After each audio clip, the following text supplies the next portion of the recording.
Hello everyone, welcome back to my YouTube channel. So for this week, I'm going to explain to you how you should answer quiz 5 questions. Altogether, we have 6 different questions and let's start with the first one.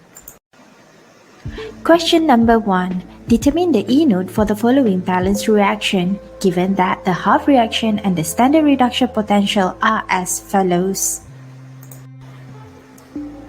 Alright, so the easiest way for you to tackle this question is to look at the equation given to you. So in this equation, at first you have aluminum with the oxidation number of 0, and then it turns into Al3+, means that the oxidation number is positive 3. On the other hand, at first the ferrum Fe3+, have the oxidation number of positive 3, and at the end it turns into Fe with oxidation number of 0. So from here you can see that this one is undergoing oxidation and this one is going reduction, right? So from there you need to remember the concept of red cat. So reduction will occur at cathode. Alright, so now you need to write your half reaction, which is the anode and also cathode. In the anode, you will have your aluminum will produce aluminum 3+ plus 3 electron, and on the cathode is from ferrum 3+, and then you will receive 3 electron donated by the aluminum and you shall produce Fe. Alright, the next thing you need to do is you need to look at the standard reduction potential. So in the standard reduction potential, it only gives you for the reduction process. So for example here, for your anode, it's actually the other way around. So instead of using your E is equivalent to negative 1.660 volt, because you twist it, you switch it, so it becomes positive 1.660 volt. But for the cathode, because this is already a reduction process, so your E node is equivalent to positive 0.771 volt. Right, so in terms for you to calculate the E node cell, or the E node is the summation of this. So your E node cell, you can say that is equivalent to 2.431 volt. It's just the summation of this, right? So and then the your overall reaction or your net reaction is equivalent to Al plus Fe3+ will produce Al3+ plus ferrum, which matches the equation given to you in the question. So it means that it proves that this is the same reaction and this is your E node cell or the E node. Let's move on to question number 2. The value of E node cell for the following reaction is 1.10 volt. Approximate the value of E cell when the concentration of Cu2+ is 1.0 molar and the concentration of Zn2+ is 0.025 molar, and the equation given to you is such. Alright, now instead of calculating the E node cell, you were asked to calculate the E cell. So the E cell is equivalent to E node cell minus 0.059 divided by N log Q. Right? So we are going to do one by one on how you're going to find the log Q and the rest of the values. Alright, so the first thing that you know from the question is the value of E cell. So given to you the value of E cell is 1.10 volt. So 1.10 volt minus 0.059 divided by n. We leave the n just like that. Log Q. So what is log Q? We are going the aqueous solution only. So log Q will be whatever in the product. So now we only have Zn2 plus divided by whatever in the reactant, which is Cu2 plus. So because we have the box bracket here, it means that it is the concentration. So I'm going to write it again, 0.059 divided by n log. The concentration of zinc is 0.025 given in the question, and for copper is 1.0. So now we are going to look at what is the value of N, right? So the value of N is actually the number of electron that is available in this particular equation. So if you look at this, you have 2 positive and 2 positive. So in terms for zinc, to turn into zinc 2 positive, so it means that it turns to zinc 2 positive plus 2 electron. Same like copper. So since it's copper 2 positive, so it must accept 2 electron to turn into copper. So your N is actually equivalent to 2 because there are 2 electron that is available in this particular reaction. So your N shall be equivalent to 2. So you just have to press your calculator. You shall get 1.10 minus 0.0473. So your final answer shall be 1.1473. So this is the final answer for the second question. Let's move on to question number 3. Predict the mass of calcium that shall be produced in an electrolytic cell of molten CaCl2 if a current of 0.452 ampere is passed through the cell for 1.5 hours. The first thing that you need to do is you need to look at what type of molten is given to you. In this question, you were given CaCl2. So the next thing you need to do is you need to know how to separate the CaCl2 into ion. So you shall have Ca2 plus Cl minus, but because you have 2 here, you shall have 2 Cl minus. And in this question, you were told that calcium shall be produced. So in order for you to produce this calcium, you need to use the Ca2 plus. So the calcium 2 plus, you want to produce calcium, so you need to accept 2 electron. Same goes with your Cl, chlorine. So you have 2 Cl lingering around. So you should produce Cl2, the chlorine gas. So since you have negative here, so you plus 2 electron. Why is it 2? Because you have 2 mole of chlorine ion. So from here you can actually predict which one undergoes oxidation and which one undergoes reduction. So for example, we are going to look at calcium. So calcium from positive 2, it changed into 0 oxidation number, but for Cl from negative 1, it changed into 0. So it is obvious that this one is undergoing reduction and this one is undergoing oxidation. And the concept that we always remember is red cat. So obviously this one is cathode and this one is anode.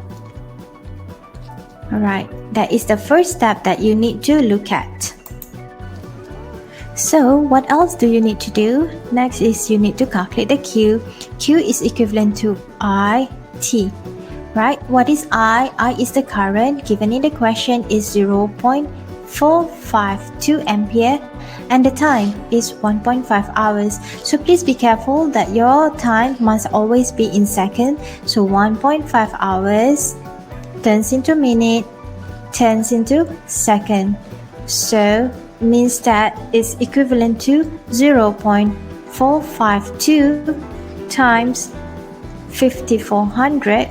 So your Q should be equivalent to 2440.8. Right. So what else? This one is actually the unit is in coulomb. So you need to convert the coulomb into Faraday. So 96500 coulomb, this is a constant value, is equivalent to 1 Faraday. So since you only have 2440.8 coulomb, so how much Faraday? So 1 divided by 96500 times 2440.8. So you shall get 0.02529 Faraday. Okay, so from the calculation that we have done, so we know that the Q is equivalent to 0.02529 Faraday, and now we need to look at how many electron that is available in this equation or reaction. So if you can see the equation that we have written, there are 2 electrons that is available to be donated and to be received by each other. So from there we can say that we can know how much mole of calcium that shall be produced, because the concept is for each Faraday is equivalent to how many electron. So in this reaction, you have 2 electron shall produce 1 mole of calcium, right? So you need 2 electron to produce 1 mole of calcium. So 2 electron is equivalent to 2 Faraday. So you need 2 Faraday to produce 1 mole of calcium. So how much Faraday that you have is 0.02529 Faraday. So how much more of calcium that shall be produced is 1/2 times 0.02529. So you shall get 0.0126 mole of calcium. That is how much more of calcium that shall be produced in this particular reaction.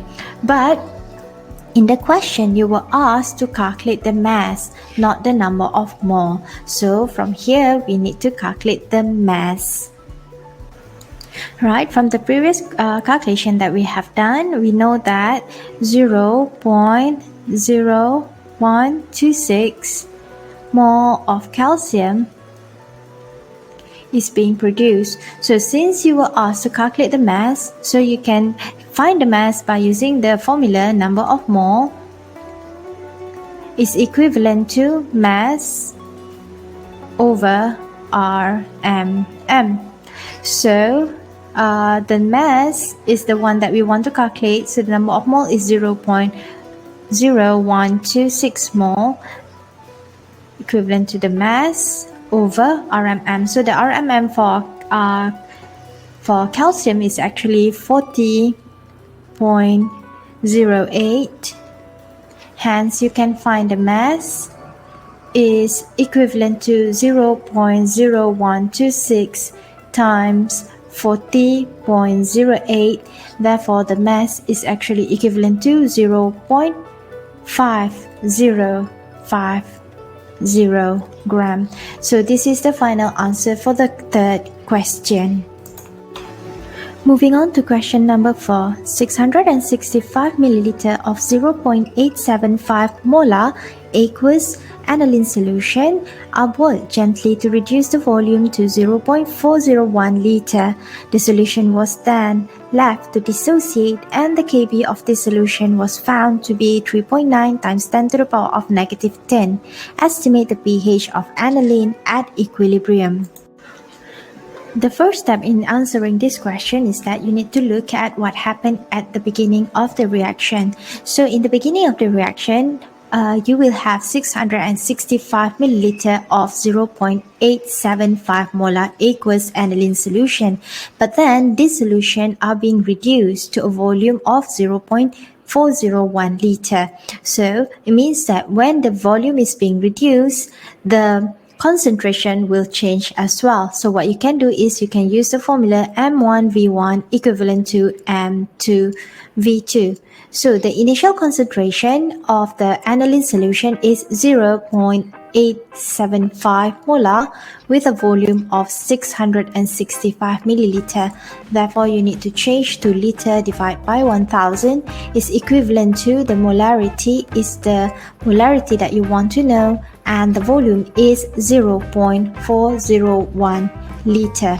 So from here, you can have your M2 is actually equivalent to 0.5819 divided by 0.401.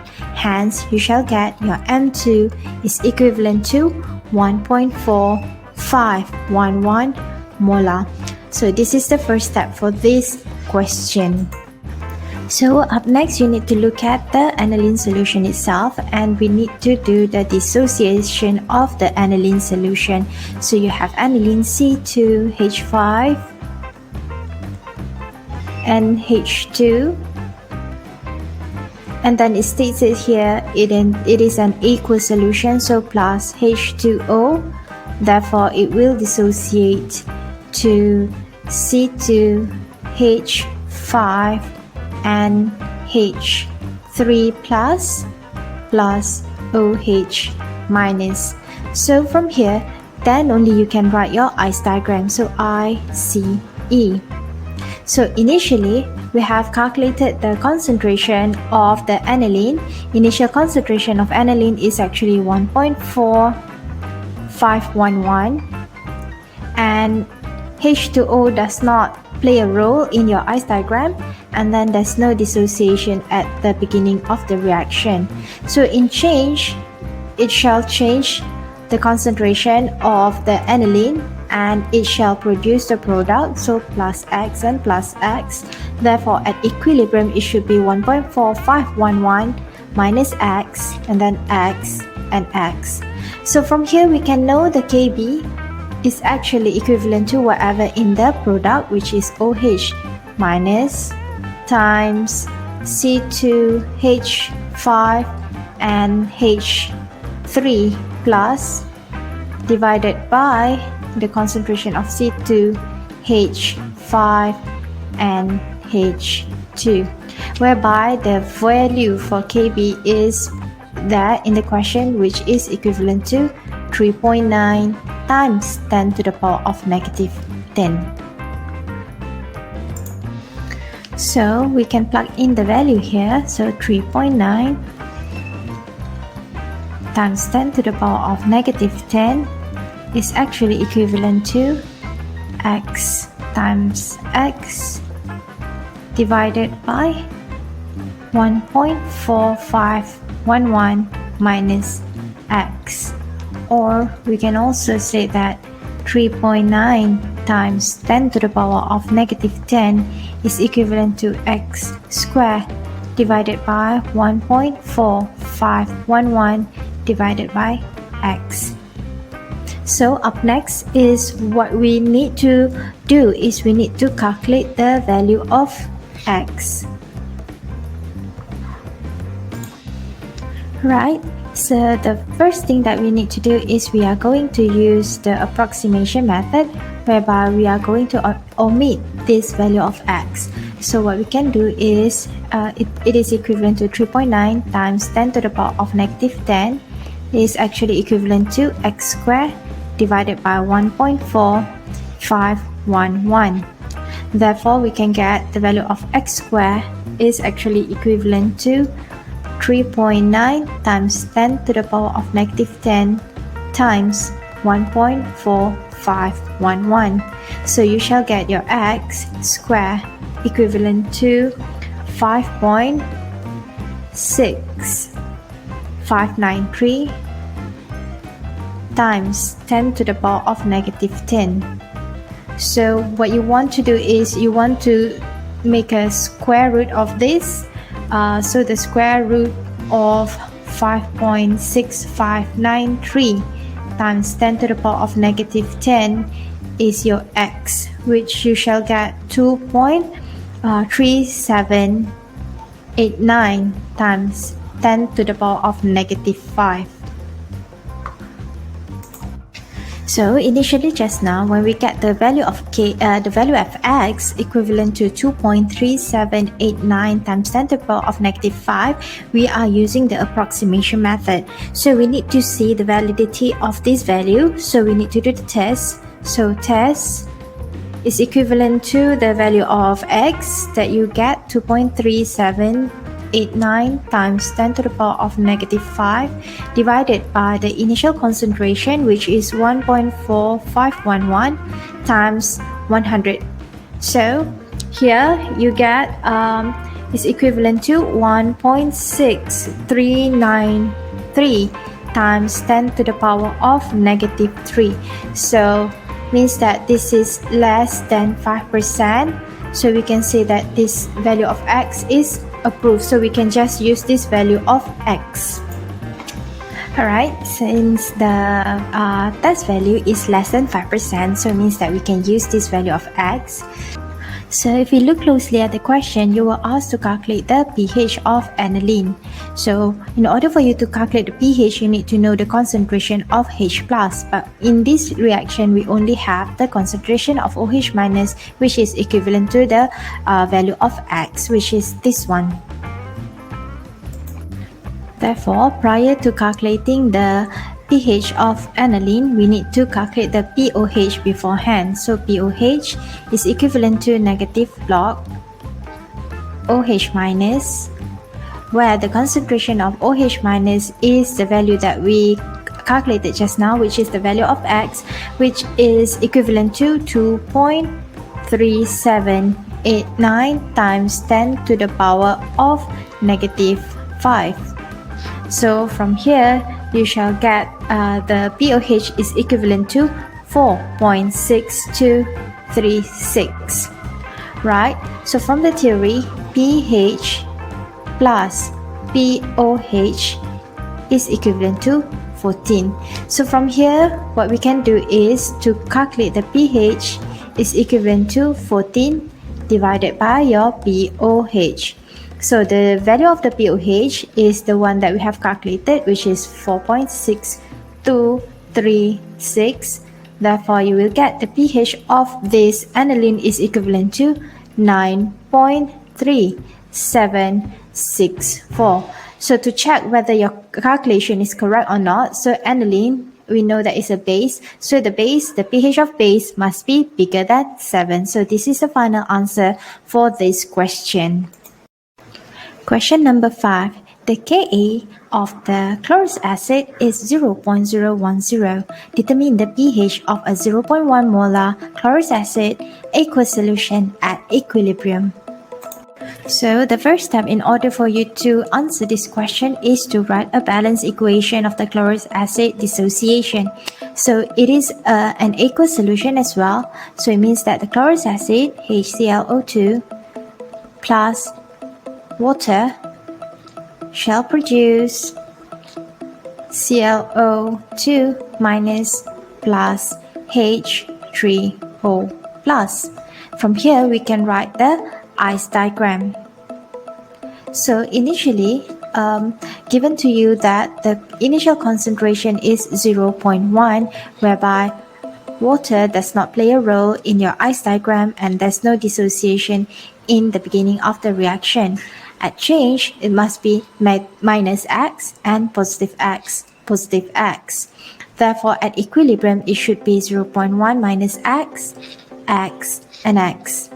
So you can have a Ka is equivalent to whatever in the product, which is H3O plus times the ClO2 minus divided by HClO2, right? So in other words, we can say your Ka is equivalent to x squared divided by 0.1 minus x. Well, from here we can know that your Ka is actually equivalent to 0.010, which is given in the question. So the easiest way for us to find the value of x is we are using the approximation method, whereby we are going to omit this x. So from there we can get 0.010 is actually equivalent to x squared divided by 0.1. So you can do your x squared is actually equivalent to 0.010 times 0.1. So you will get your x squared is equivalent to 1 times 10 to the power of negative 3.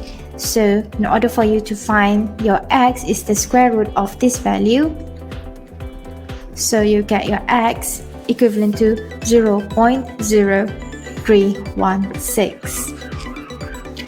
Right, since the approach that we are using in order to find our value of x is an approximation method, so we need to do the test whether the value of x that we have is valid or not. So the test is equivalent to the value of x, which is 0.0316 divided by the initial concentration. This is the initial concentration, which is 0.1 times 100%. So from here we get equivalent to 31.6%. So which is way more than 5%. So this value of x is not approved. So what we are going to do now is we need to do the succession method in order for us to find the new value of x. Alright, so in order for us to do the succession method, so you need to do back the Ka. So the Ka is equivalent to x squared divided by 0.1 minus x, right? So and then from our calculation just now, our x is actually equivalent to 0.0316, right? So since when we were using the approximation method, we are going to omit this x. So what we are going to do is now put this value of x inside the x that we omitted in the approximation method. So we get x squared divided by 0.1 minus 0.0316. So from here we shall get your x squared is equivalent to 0.010, which is the value of the Ka, times 0.1 minus 0.0316, right? So from there we can know that your x squared is actually equivalent to 6.84 times 10 to the power of negative 4. So when you want to find your x, you just need to do a square root of this, 6.84 times 10 to the power of negative 4. So you shall get your x is equivalent to 0.0262. So you do not need to do the test anymore. So we are going to take this value of x as our actual value of x. Right, now we need to refer back to our ice diagram. In the question, you were asked to calculate the pH. So in order for you to find the pH, you need to know what is the concentration of H3O+, which is actually the value of x. So just now we have the value of x is equivalent to 0.0262. Therefore, when you want to calculate the pH, is equivalent to negative log H plus or negative log H3O plus. So your H3O plus is actually equivalent to your x. So negative log 0.0262. So therefore you can have your pH is actually equivalent to 1.5817. And since it's stated here that it's a Ka means that it is an acid, so your pH must be lower than 7, so it's proven that this is an acid. Alright, we have now reached the final question for quiz 5. Determine the pH of 0.03 molar of H2SO4. So this is a rather straightforward question. The pH is actually equivalent to negative log H+. And you know that the H2SO4 is a strong acid. In a strong acid, it will dissociate completely. It means that the concentration of H+ is actually equivalent to the concentration of the solution itself. So we can say that the concentration of H+ is 0.03. But wait and see how much H+ that you have in H2SO4. You have 2, so you need 2 times 2. So it means that is negative log 0.06. Therefore, you should get your pH equivalent to 1.2218. Okay, so this is the final answer for the last question for quiz 5. This is the end of our discussion for this week. So thank you very much for watching this video, and I hope this video will help you to understand how you should answer quiz 5 questions. Take care, stay safe, and see you again next week. Goodbye.